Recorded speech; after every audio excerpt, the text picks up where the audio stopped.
like, oh, we're not going to be creative anymore because of AI. I'm like, no. You haven't seen a creative person with AI. A creative person with AI is the bulldozer. Going back to the example, they're no longer a person with a shovel that could do so much work. They're a bulldozer. And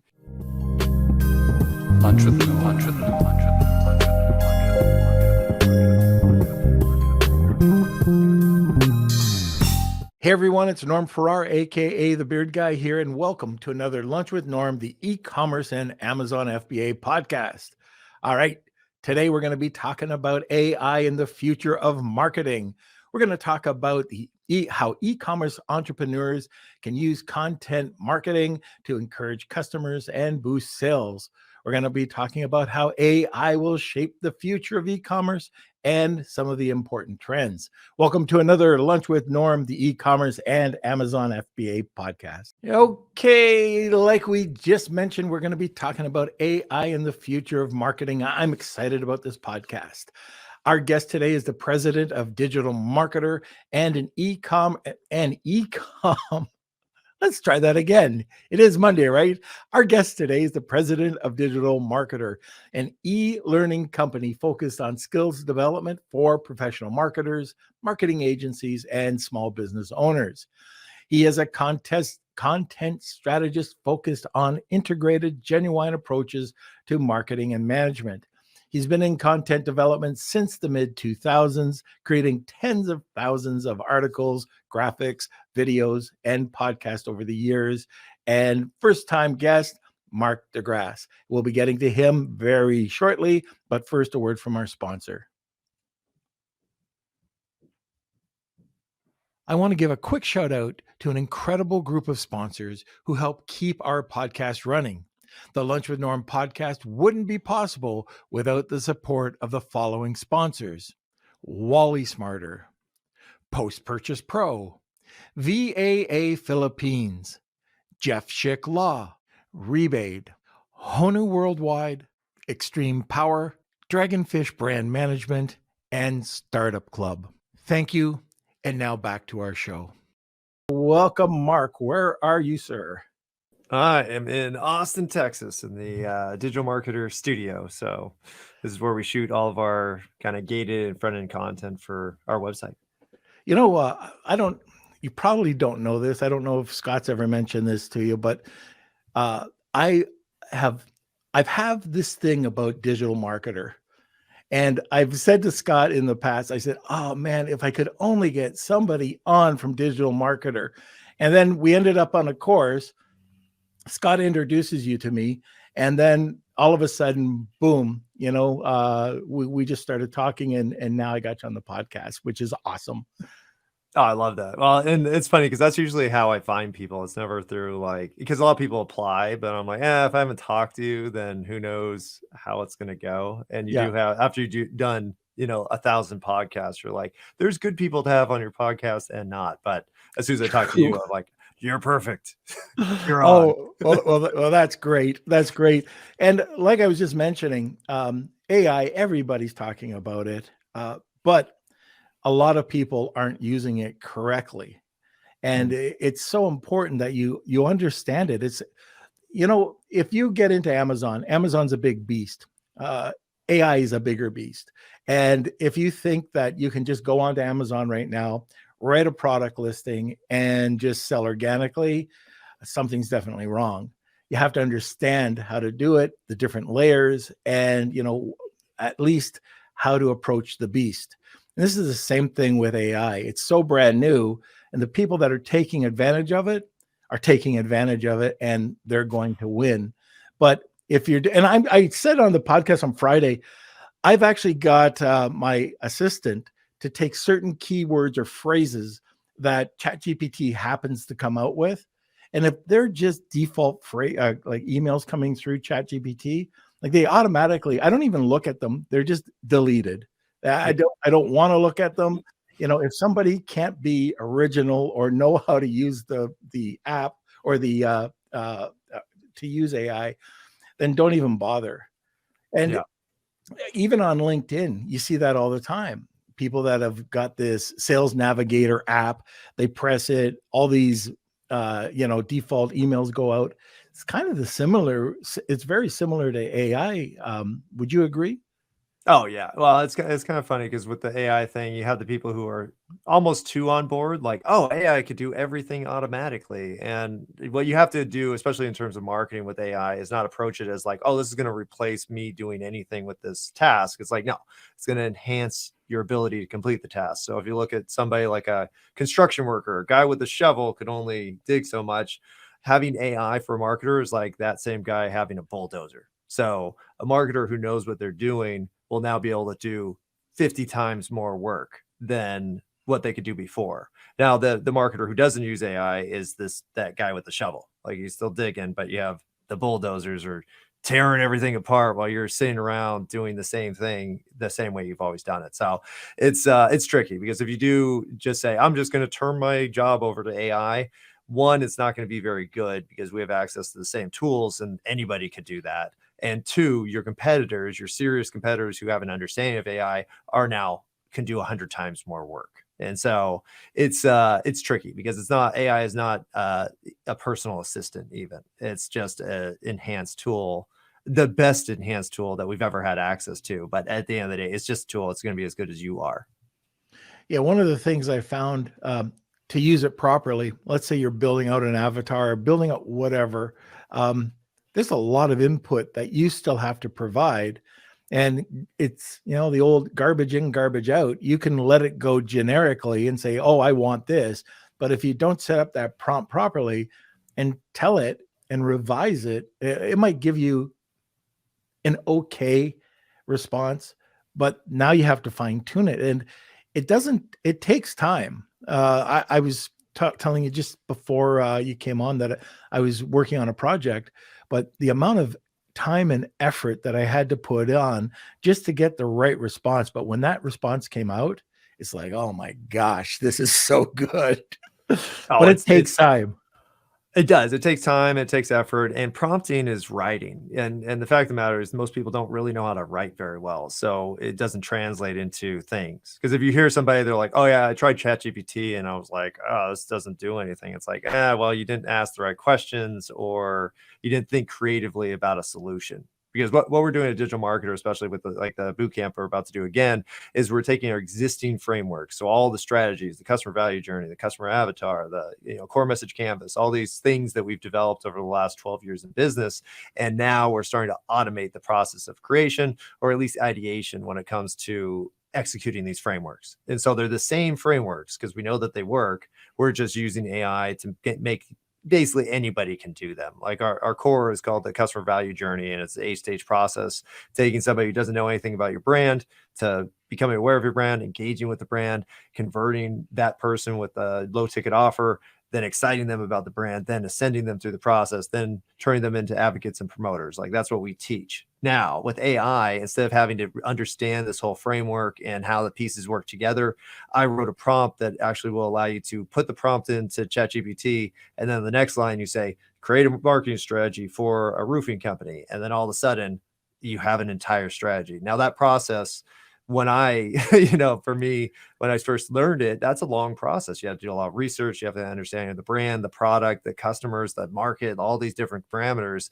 And now I just plug into, ChatGPT and I can get a draft of it at least instantly for free. So that's what AI does. It's not like, oh, it's doing all the things that I couldn't do or don't know how to do. It's like, no, if you don't know how to do something, you're still not going to know how to do it. Now, AI could teach you. And if you know how to, especially with the learning side, a lot of people say like, oh, it's not going to affect education. I'm like, it's going to completely affect education, because now if I need to learn something, I don't have to search a bunch of articles, research the topic, get a base understanding of what the topic is. And then I could now ask good questions.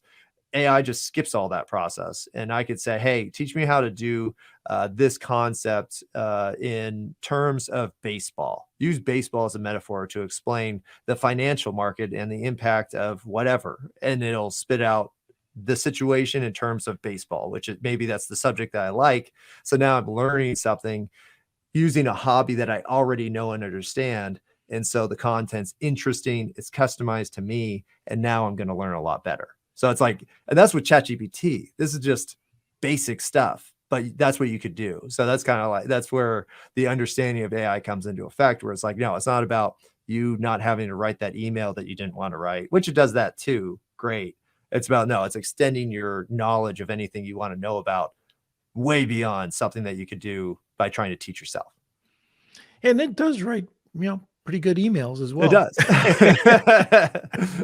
We have some of our customer support team just go in and use it. Usually I just want to make sure I'll check on some of the new people, and it works. It does a pretty good job depending on the tone. And that's something just about ChatGPT. There's just some very basic things. And one of the things I learned right at the beginning is to tell it how to act. A lot of people don't realize that that's the first step. Tell it how to act and what the tone is. And if you just do that, that will help at least start you off on your journey, I think. Now, do you know Steve Simonson? No. No. Oh, you got to meet him. I'm going to introduce you to. Man, he's a brain. Anyways, very successful e-commerce entrepreneur. And I was at an event about a couple of weeks ago. Oh, I was at his sister's wedding. That was an event. And he said, look, I'm spending a lot of time with AI, and this is what I've developed. Two things. First of all, an SOP generator that will write a very accurate SOP for anything. Anything. And we were just having a ball with it. But the other thing is, he created a prompt for Midjourney, and he was showing these photographs, and they were far superior to what I've seen.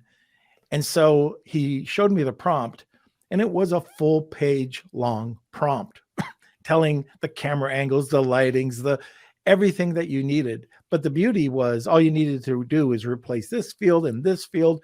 And now you had these incredibly beautiful images that you've created. And like one of them was something about a 1930s pinup model.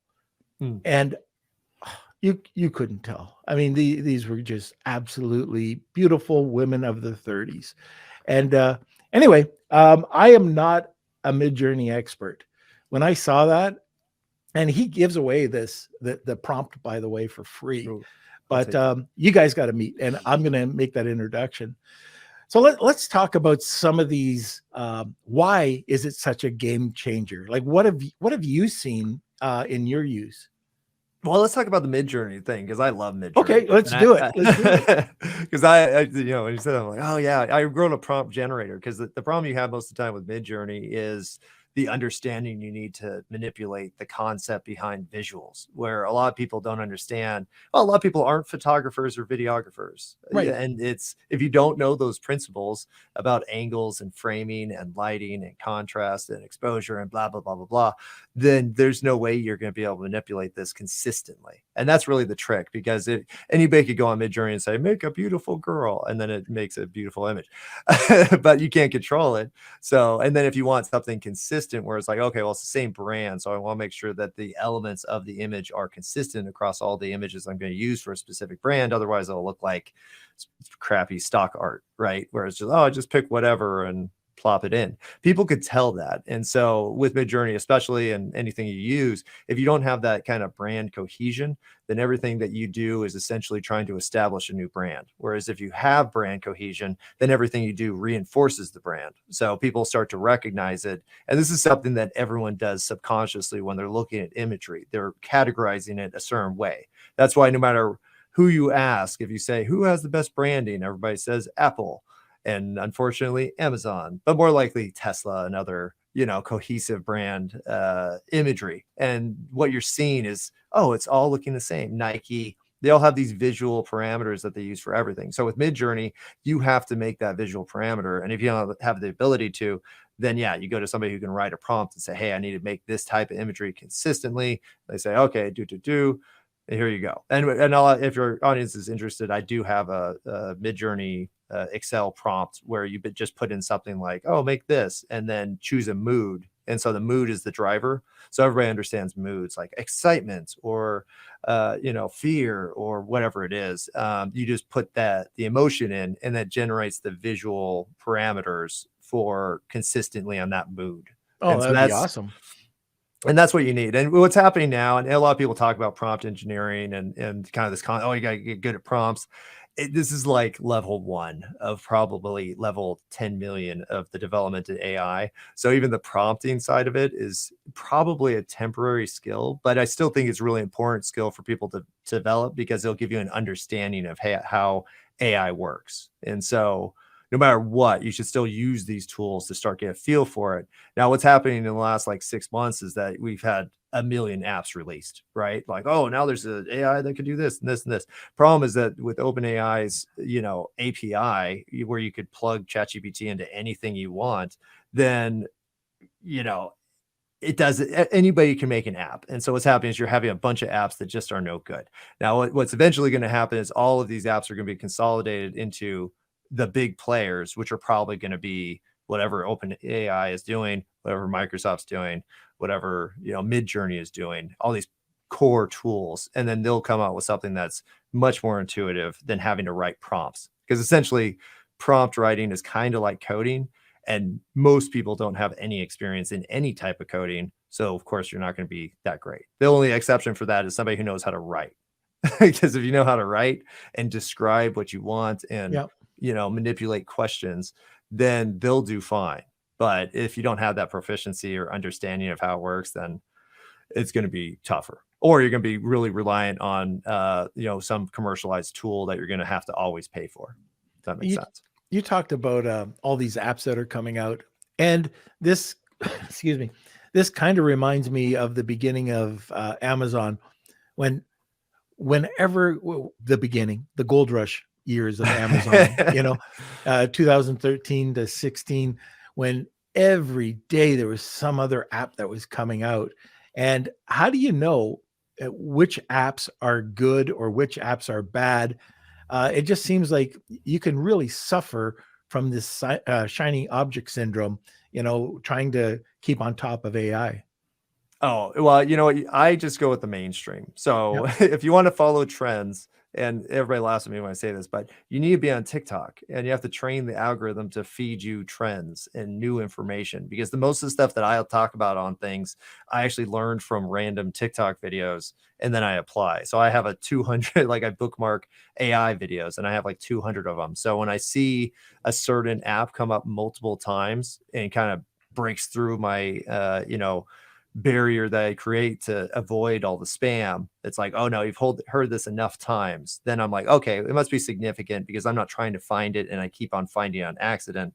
Then I'll start using it. So like with our boot camp, I think we talked about maybe 8 to 10 different AI tools during the boot camp. And now we're just going to focus on ChatGPT, because we're like, this is consistent. It doesn't wildly change. It doesn't cost very much, if anything, if you want to just use the free version. So everybody has access to it. This is a tool. This is a universal tool. And so now we can start to develop coursework. Because for us, a digital marketer, like we're always looking for like, okay, what should be the next certification? What should be the next course? And we don't like temporary content. So we can't go with some new tool that might be gone next week or assimilated into some other bigger company eventually. So we have to rely on the basics and the things that we know are most likely going to be around. So for us, this ChatGPT is a simple solution. Right. And I think, what am I trying to say? I like what you're doing, because just like WordPress plugins, WordPress plugins come and go. They cause all sorts of conflict. You waste your time on them. And it's if you just concentrated, just like you were saying, on ChatGPT, it's a no-brainer. And why not learn right at the root? It just makes complete sense to me. I mean, there's APIs for, like you said, for everything, but why not learn at the root? Yeah. So and if you could understand this, you can understand a whole bunch of other things. And something that's, because what will probably happen is you'll start to have some niche tools where they only do one thing. I think a lot of developers are starting to realize that, hey, the more crap we put in, the harder it is to sell, because people can't tell what we do. So that's starting to become, I think, a presence where like, you know what, people don't want to do a million things. They came here for one specific thing. If you just execute on that, then whatever. So I think what's happening is you're getting more niche tools, which is useful, except it's unpredictable how AI is going to be used in the future, especially because, like countries are outlining it, like Italy. Like, oh my gosh, what if that happens? Or here in America, like TikTok, what if TikTok isn't a thing next month because some congressperson gets a bug up their butt and, oh, it's evil. I'm like, what? Oh, stealing information. I'm like, oh yeah, because Facebook and Amazon and all these other places don't track our crap. That never happens. Never happens.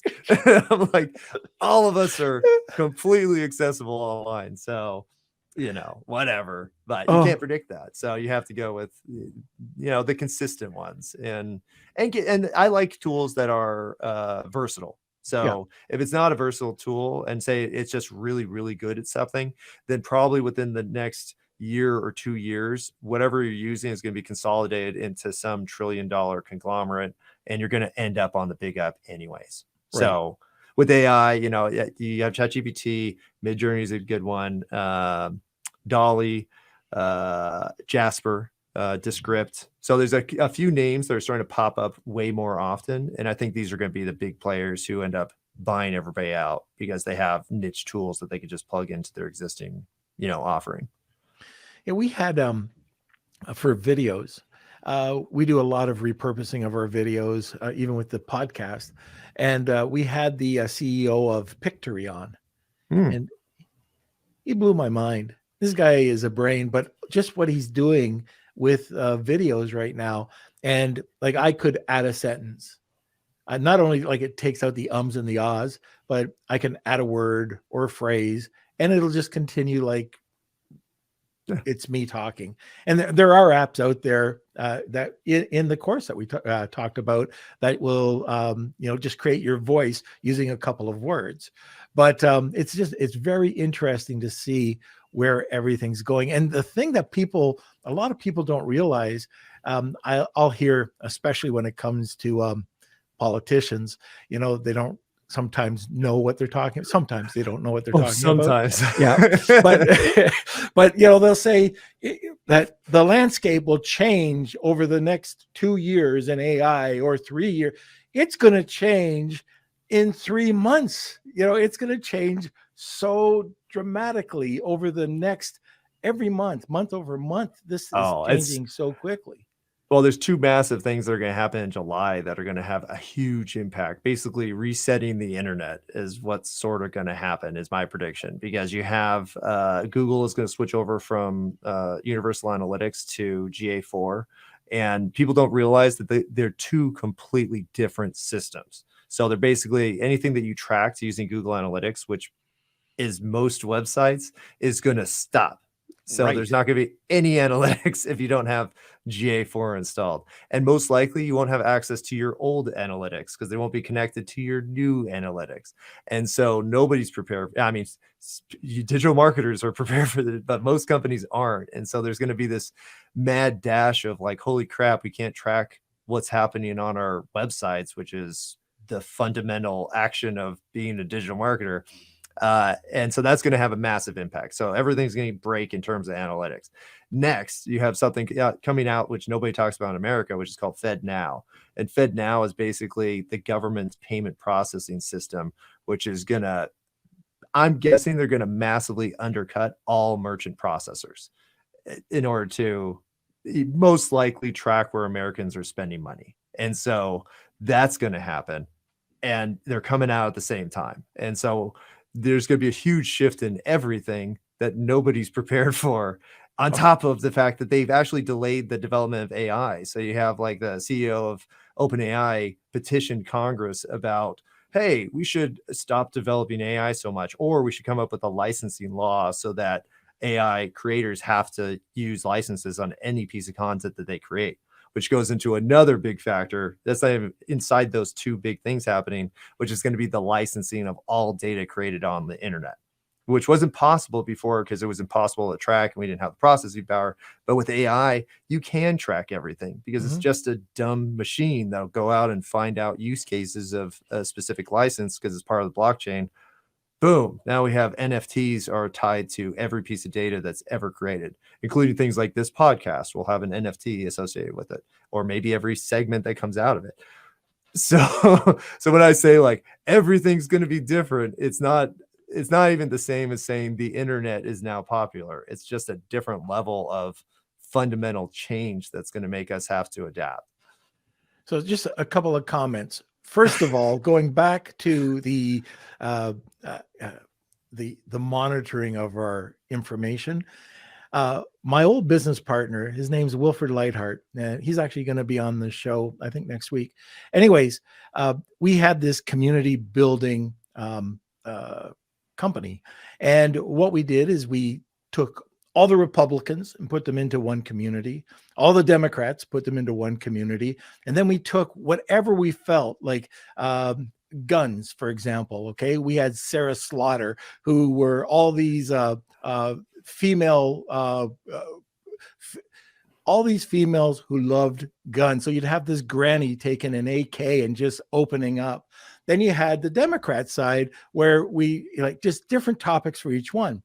Then we took dogs and we, which dogs were with which, and there were some, overlay, but we tried to have all the Republicans on this side, all the Democrats on that side. And then we started targeting it with whatever brands we were with. Well, just before the election, Facebook came up and said, our 5 million Republicans were all fake. Nope, all fake. They shut them all down. Shut all the groups down that were associated with them, and everything was gone. So, Wilfred and I were going to go down to Facebook and have these signs like we were on strike. I'm not fake. But we thought, oh, no, then they'll target us, which they did, by the way. They shut the whole bloody company's profile down. Anyway, then on the other note, this GA4, nobody's talking about this. Nope. And I don't know if people know how serious this little piece is going to be, because if you've got any history and if you track any sales history and you don't convert over to GA4 before the deadline, your history's gone. Yep. So if anybody hasn't done that, you can just go and check it out, GA4, and you can see exactly what you have to do. It's not that big of a deal, but if you don't, you're going to lose out. So I think that's pretty important.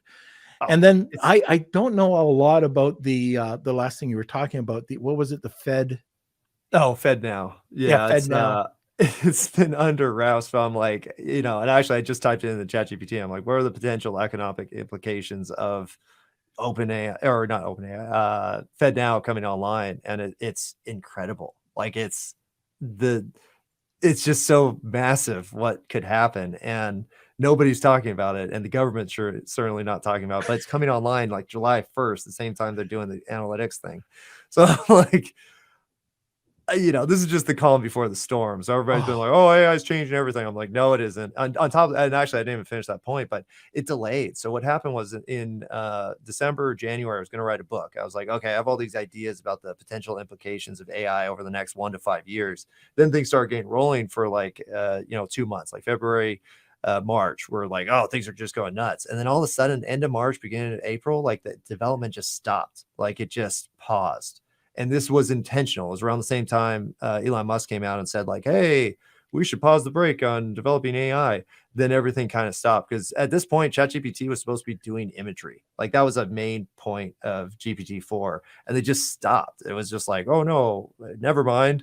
I'm like, the visual one the feature that they were going to come out with is game changing too, because it can interpret what was in images just based on the image. Now, a lot of people think like, oh, what's the big deal? I could go and type in an image on Google. Google's search engine is stupid. It's all based off of keywords and then user interaction with the data that you get when you do a search. It doesn't know what's in the photo. It has to assume what's in the photo based on the alt tags that developers and creators put in there. So it's all based on human I think it's this. Now, that's completely flawed because every person, especially photographers and everybody else, has different perceptions of what describes an image. Now, what this new system does is it probably has a database of trillions of images, and now it could reference them instantly because it knows them and tell you what's in an image to a scary degree. Yeah. Like, hey, what's wrong with this image? And it could actually interpret like a cartoon and say, hey, this aspect of the image is a metaphor for this, and it's not something that would happen in reality. Which sounds like, I mean, in terms of visuals, that's incredible that a machine could do that. And it's never been able to do that before. Even with, say, YouTube, what they do is they transcribe what's said on a video. Then they use basic, analytic tools to say, oh, the keywords here are based on this, based on what was said. But now with these new things, they're interpreting the actual visualization without any need for explanation through, text. So that's a huge game changer too. So now it's like, okay, what could happen? Then you get into generative AI, where you could essentially go into a VR environment, line draw with your finger a bunch of stuff and have it generate an entire environment around you. And so the implications of that is that you don't need the processing power to stream in stuff to VR, which is why Meta sucks, because it just takes too long. So now your own device or your own home network can handle generative stuff. So you could create whole worlds and have instant access to them. Whereas before we just didn't have the bandwidth or the processing power to do that. And both of those are now being negated. So now we'll be able to create entire environments instantly, cheap, actually free. That's not going to take a bunch of processing power. So it's like, no, all technology is going to be different, even common interactions. Because if you think about Facebook or any app, how many apps do you have on your phone that you actually use? You probably have like 10 to 20 that you use often. And the reason for that is not because there's not better apps out there or apps that can't do a lot of different things. It's that you have to take time to learn how to use an app. You have to be like, okay, let me set up my profile. Let me get used to the, organization and the user interface. And now I could manipulate and do all the stuff on the app, but it takes time and effort, and you don't want to learn that much. We just want to get things done. So with AI now, imagine you went to Facebook, and you know how Facebook changes everything for no reason all the time. Like, hey, my Facebook page, my fan page used to be over here, and now it's up in the top corner. And now to get to the notifications for the page versus my personal account, I have to go here and here, blah, blah, blah. Now imagine there was a prompt on Facebook where grandma could come in and say, show me pictures of Billy. And then Billy's pictures pop up because it knows what the heck grandma's talking about. That one prompt generator, say prompts generation, all applications would now get rid of that learning curve. So now you can adopt new tools all the time because it'll just do what you ask. I don't know how to circle this piece of the picture. Here's how to do it. Oh, it's already done for me because AI did the work for me. So it's this type of stuff where it'll be completely different than the dumb interfaces we've had to deal with, which required us to learn a bunch of stuff that wasn't necessary for essentially getting what we wanted out of an application or product or whatever it is. So it wipes out all barriers. So now you just, not only did you have a user that could manipulate whatever, but now you don't have the barrier, the tech barrier of having to figure it out. So now you just opened up how many age groups who can now manipulate an app that they couldn't manipulate before. Even an old guy like me. Well, that's what I mean. I mean, there's you talk to people, my age, I'm about to turn 40, where they're like, I don't know how to get on that. And I'm like, what? Like, you need to know this stuff. But now it doesn't matter because AI will, do most of the work for you, which is good. A lot of people think like, oh, we're not going to be creative anymore because of AI. I'm like, no. You haven't seen a creative person with AI. A creative person with AI is the bulldozer. Going back to the example, they're no longer a person with a shovel that could do so much work. They're a bulldozer. And now with Auto GPT and God mode and all these other, automatic solutions that they're creating, you have 100 bulldozers and you don't even have to do the work. You're just sitting there because you told them what to do. It's incredible. Now we are, we're past the hour, bottom of the hour. I just wanted to remind people, especially if you're brand new, that we do have a giveaway every podcast, and it's called #Wheel of Kelsey or the Wheel of Kelsey. If you do create or if you do provide #Wheel of Kelsey, you'll get entered. But if you tag 2 people, you'll get a second entry. And today's giveaway, Mark, do you want to tell everybody what you're providing?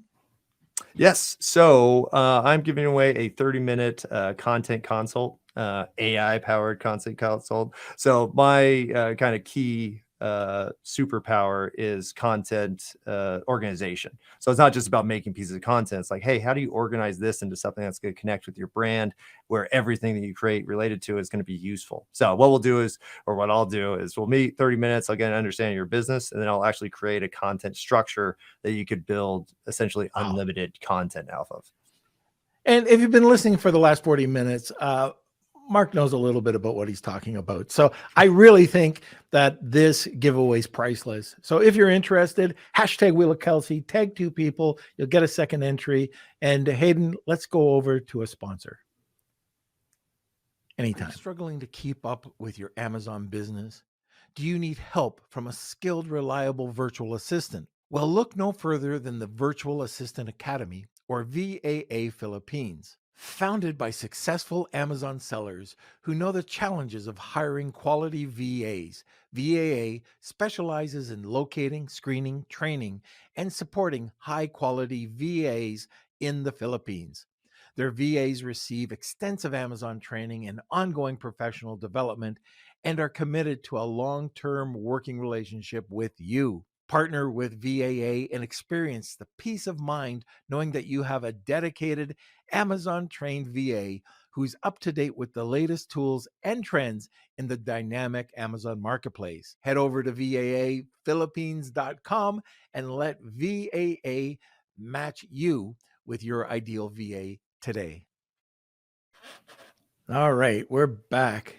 Okay, so like I said, hashtag Wheel of Kelsey, tag 2 people, you'll get a second entry. And I got a question. I wasn't even thinking about this, but just as the commercial was going, I was thinking, does Mark have any fears of the future with AI? What are your thoughts? No, well, I mean, the main fear is the transition, because what's going to happen is, the estimate is between like 100 and like 500 million positions will be gone. Now, when people hear that, they usually think like, oh my gosh, 500 million people are going to lose their jobs. It's like, no, the positions are gone. So anybody with that position will lose their job. So it could potentially have billions of people losing their job. And then not only that, they won't be able to find another job because those jobs are now gone. And when I talk about like AI taking jobs, it's not that they're not going to have bill and accounting because AI can now do his job. It's like, no, it's going to start taking tasks away, responsibilities away that were part of positions can now be done by a single person using some AI tool that could do the data crunching that we used to have to do. And you're already seeing this, especially in marketing, because marketing, you have a lot of data entry, you have a lot of customer touches, you have a lot of these things that are required to execute the position. But now we could automate with AI, and we could do things, for me, if I was doing, say, a 5,000 word article, I'd probably do a lot of research. I do like 6 hours of collecting data, organizing, outlining, blah, blah. That same process takes me 10 minutes now because I just ask a few questions. So the research side is done. So something I would have given to an intern, hey, I need to research this topic, come up with the top 10, blah, blah, blah, supporting information for blah, blah, blah. I don't need that person. And I could do it way faster, and I do it interactively live. And so there's no delay between me having an idea, needing the information to continue in on the idea. I could just, oh, here we go, blah, blah, blah. Like, recently what I did was for Mother's Day, I always come up with some kind of creative project I do with my son. So it's like a joint gift. And so what we did was we invented a board game. And I'd never invented a board game before. I was like, it shouldn't be too hard. And I made it specifically on the subject of wildfire firefighting, because that's what my wife did. So I was like, okay, I'm going to make this wildfire board game. And I was able to use terms that were actually used by wildland firefighters, the firefighting techniques, the kind of structure of fire and how it works in different environments. And so it's a super complicated, sophisticated game. And I made the entire thing with graphics, the board, and all the pieces and all the concepts behind the deck of cards, the dice, all these different elements in a week and a half, working probably for 6 hours. So it's that kind of thing with a creative person. And I couldn't do this without AI, because I'd have to research how a fire works. I'd have to research. Instead, I'm just like, what do hotshots call it when they make camp during a wildland fire? oh, they're spiking out. It's a spike camp. And so I'm like, oh, spike camp. And so now I totally, and my wife even said, I'm like, did you talk to somebody? Like, how did you know these terms and these things? I'm like, oh, it's just AI. It was ChatGPT in 5 minutes. I did it. No, you did that wrong. I spent the last 3 months researching this game for you. You have to, Oh yeah. The story, that's marketing. You climbed Mount Everest. I had to. But you know, I was gone for that weekend. I was actually on a wildland fire as a journalist exactly. to figure out how it works. No, it's incredible. So now I could sound like any profession I want, which was always a barrier for content creators, because a lot of times you have a content creator or a copywriter, somebody who writes articles for you. They have to get to know the subject. They have to do their research. They have to have some kind of understanding. Otherwise, the article is going to be trash. Now that person could just research it, or you could use something like Content at Scale that just writes a professionally built, article that's 5,000 words and is actually good. That's all possible with AI now. So either you could have a creator who now could do all these things really quickly for you, or you have other AI that'll just do it automatically for you. I still like the human element though, because there's no way, like just because I'm a content creator, I could tell if your content's written by AI, even if you did a good job with it. So, So one of the things I do want to mention, and completely transparent, that I don't have an affiliate at all with Digital Marketer. But one of the things that you might want to consider, I've been a member there for years, I think. Oh, yeah. And anyways, if you're listening, this is something you might want to consider, going over to Digital Marketer, seeing what they have. So they do have certification programs, they have courses, everything that you can imagine. And it's very inexpensive for for the information that they're providing. If you take one of their certification courses, you'll become very well versed in that particular topic. And then it's up to you to keep building on to those skills. And anyways, what I'm thinking is that if you go in and you take these skills and now you can expand on it, you'll be able to take what took, I always tell people 1 hour a day for a year, you'll be an expert in a topic. Well, you can cut that time down to next to nothing. So get there, understand the concept. And then even if you want to hire it out, you can do that and have some people working that know AI, and how to guide them based on their certification. And there's lots of things that you can do, but there's absolutely, you have to know branding. You have to know digital marketing in this world. You can't just be a single channel like an Amazon seller or just Shopify. You've got to expand your knowledge base. And going over to Digital Marketer and taking those types of courses and then applying it to AI, that's incredible. Yeah, that's a home run. So check it out. I think your certification courses, well, my monthly subscription, I think, is $95. I think that's what it is. And I have access to anything, and then there's these specialty courses that come out. And by the way, this boot camp version 2, I haven't seen it. I went to boot camp. This is the AI course I've been telling everybody on this podcast they should be checking out. And that was version 1. And I learned a ton. I couldn't talk about ChatGPT or AI prior to taking the course. I was kind of learning on my own, but I really couldn't find really great videos. They're taking you on a step-by-step process over weeks. I think it's 2 months was the last one, maybe even over 2 months, twice. I kept adding classes. It was great.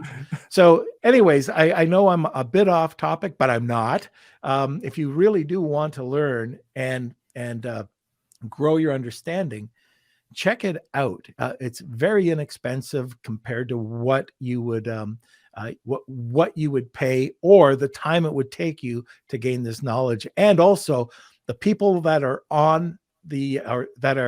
working in the group, Lauren Petrullo, Mhm. She was in the group. There was a couple of other people that I know. Scott Cunningham, he was in the group. There was a bunch of people that have been on this podcast that we know, and there's a lot of smart people. That's what I'm trying to say, that are in that group. So just check it out, if you'd like. I think we're gonna get a code, and again, it's not an affiliate code.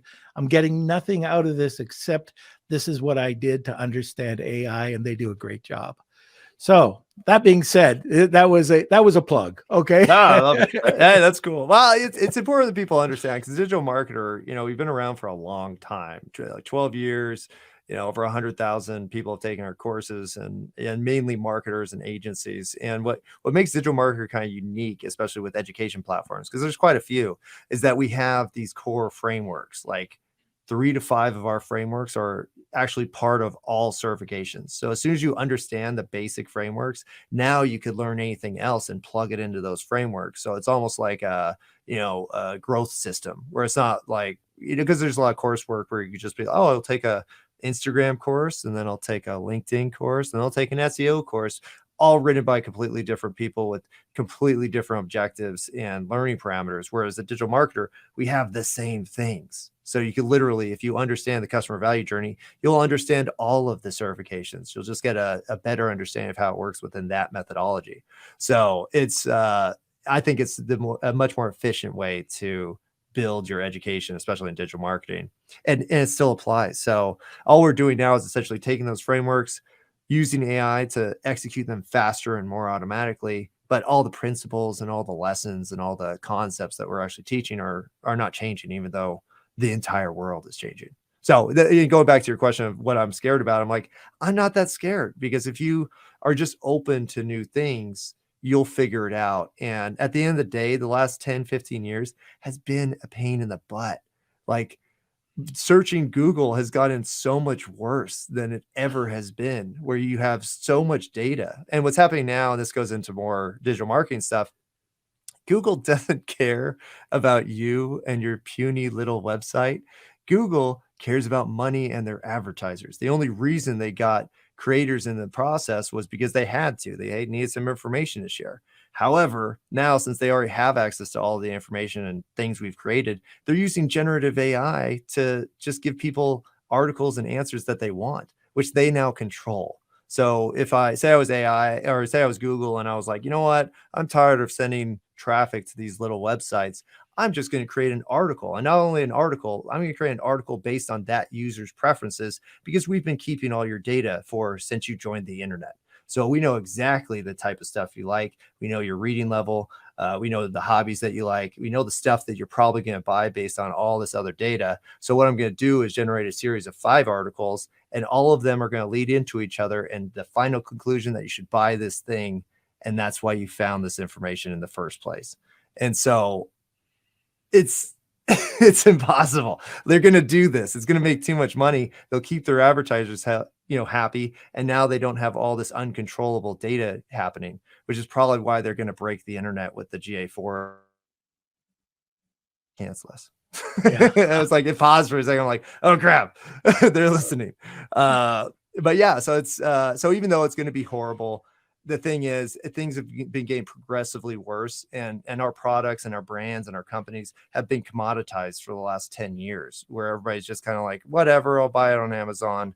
It doesn't matter. But what's happening now, because of this stuff, brands are going to have to step up. You're going to have to get better content, get serious about good customer service, get serious about good products again.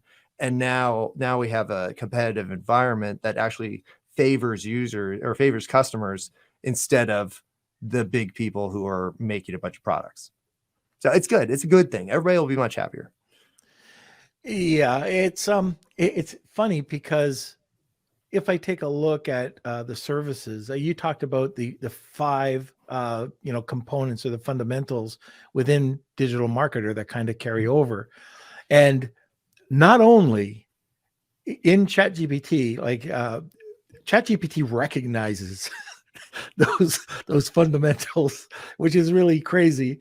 But you can grow them, and you show during your boot camp. But was really crazy is because Scott's been on here and he's been talking about the 5 things that you have to do to have this killer high converting ad every time.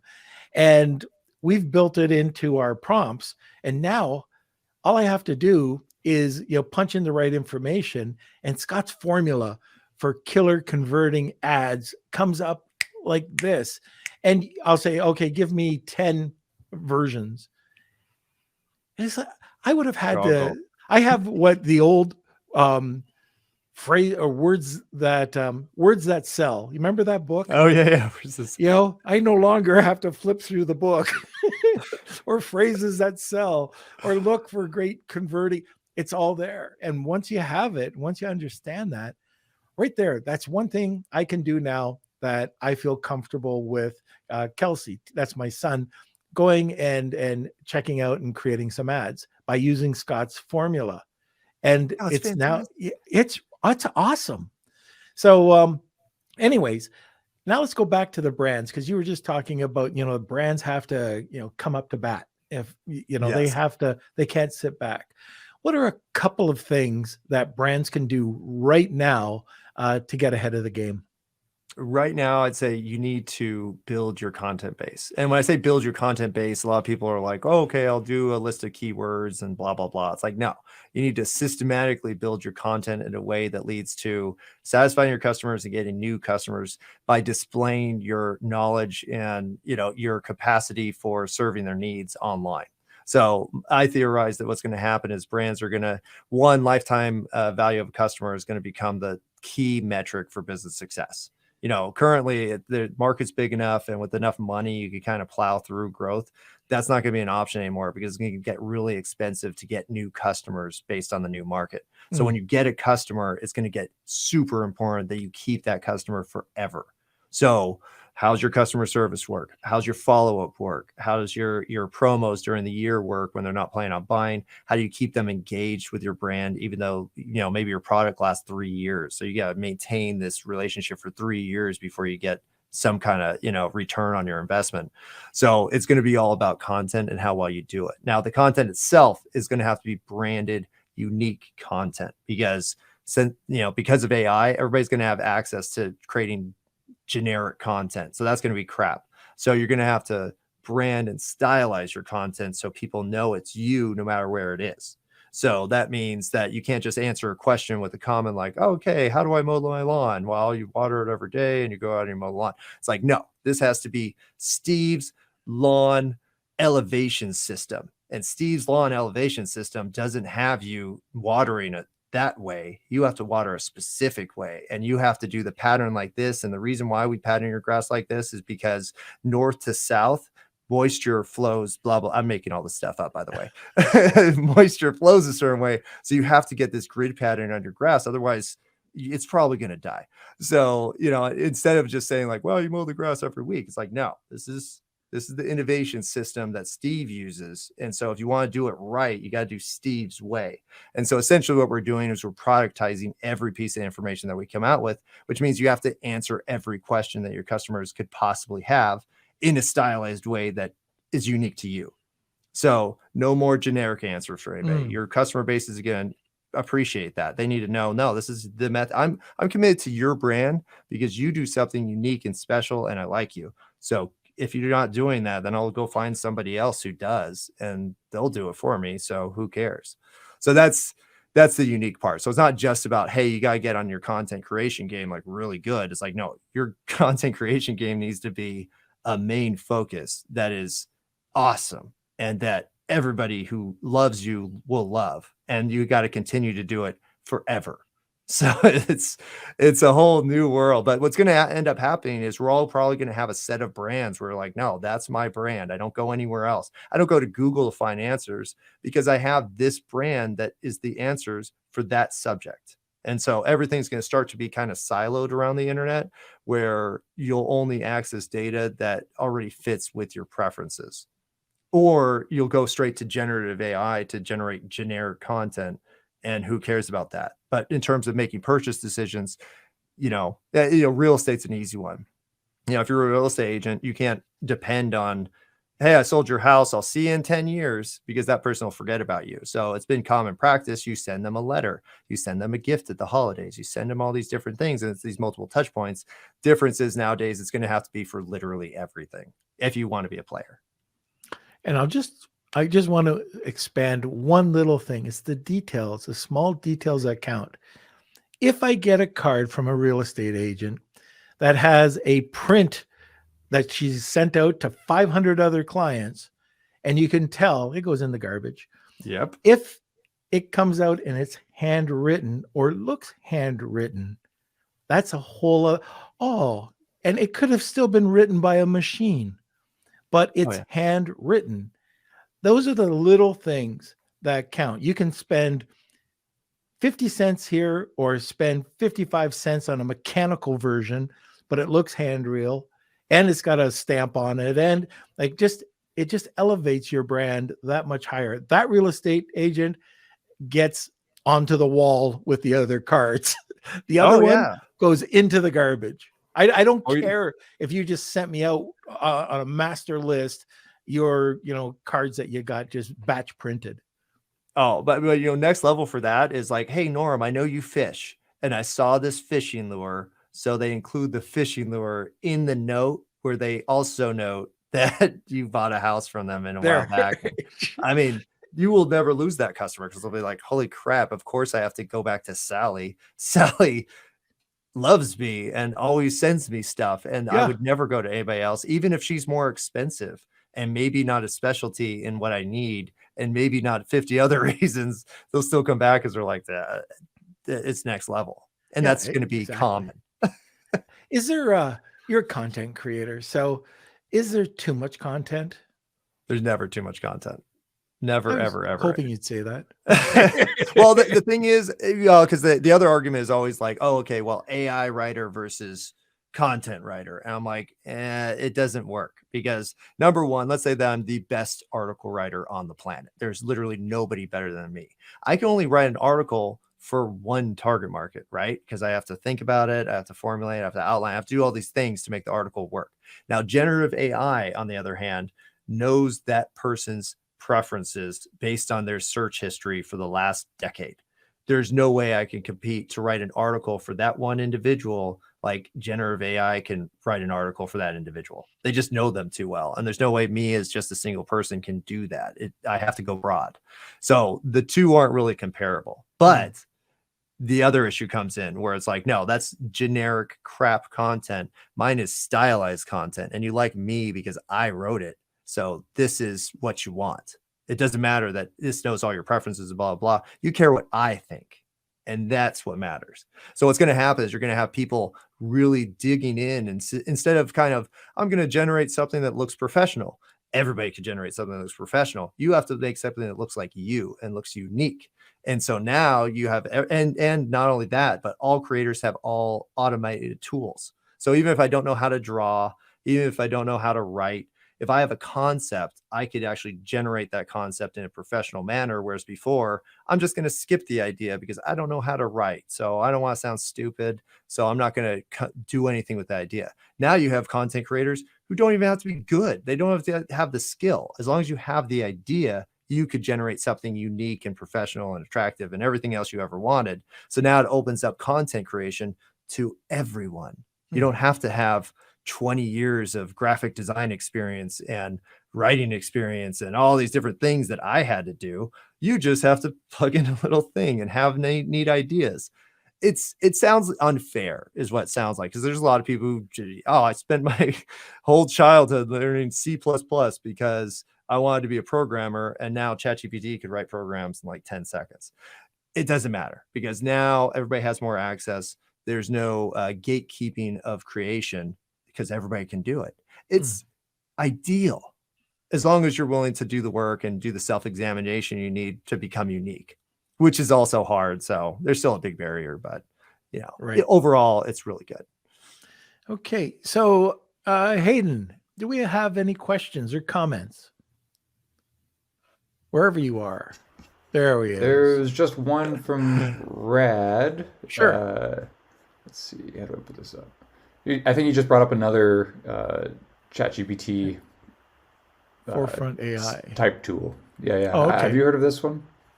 I haven't heard of Forefront. It sounds cool. We have, well, for me, the avatar, like we have our customer avatar that, again, used to take you maybe 6 to 8 hours and have to know what you're doing. Now you could do it in like 5 minutes doing that.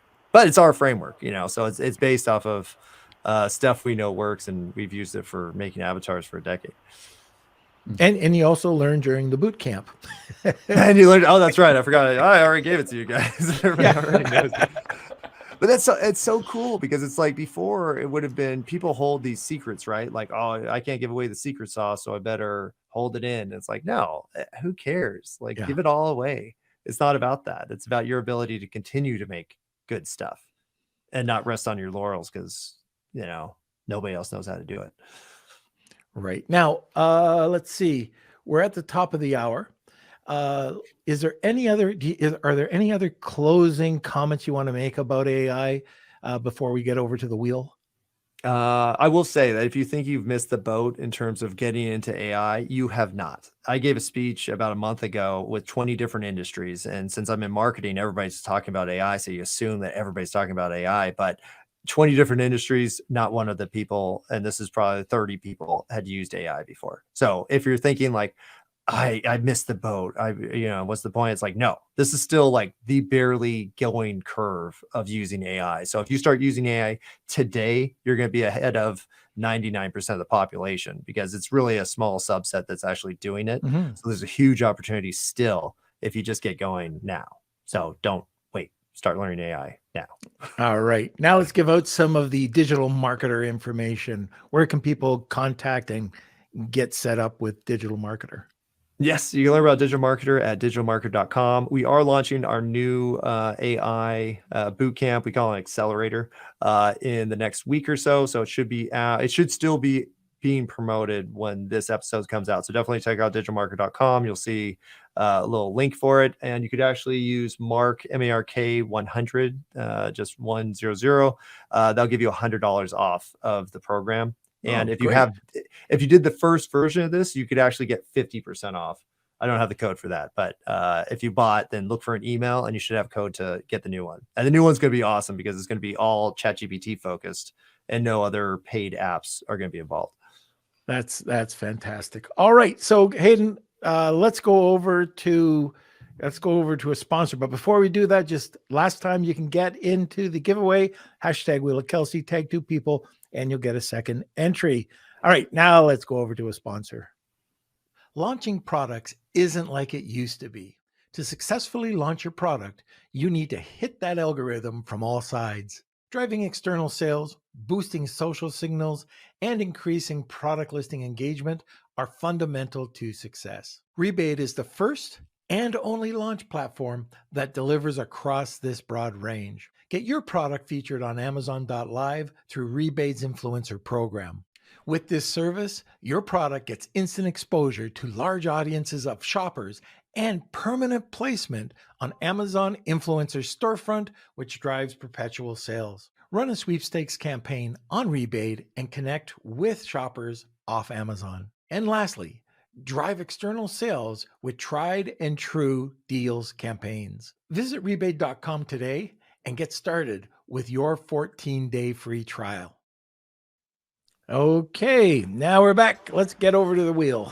Alrighty, just give me 1 sec to queue it up. Not that one. You want me to do the Jeopardy song or what? Love it. Can you sing?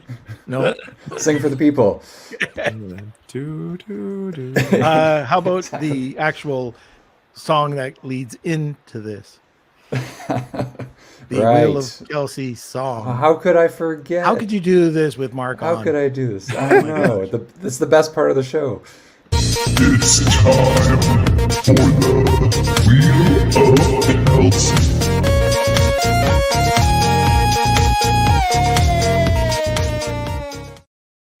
Awesome. All right, now we're order is restored. Okay, let's see who's going to win today. All right, Nice. AMZ Elite. AMZ Elite. Congrats. You got a great prize. So what you want to do is just send, you've won before, so you can send it over to k@lunchwithnorm.com, and Kelsey will get back to you with all the information. Okay, I think that's it. Mark, you were awesome. I hope I can get you back on. It took a little bit of twisting to get you on this time, but maybe next time we can have you in before the end of the year. Want more great information? Don't forget to subscribe by clicking here. Also, if you want to check out our latest podcasts, click over here. Lunch with the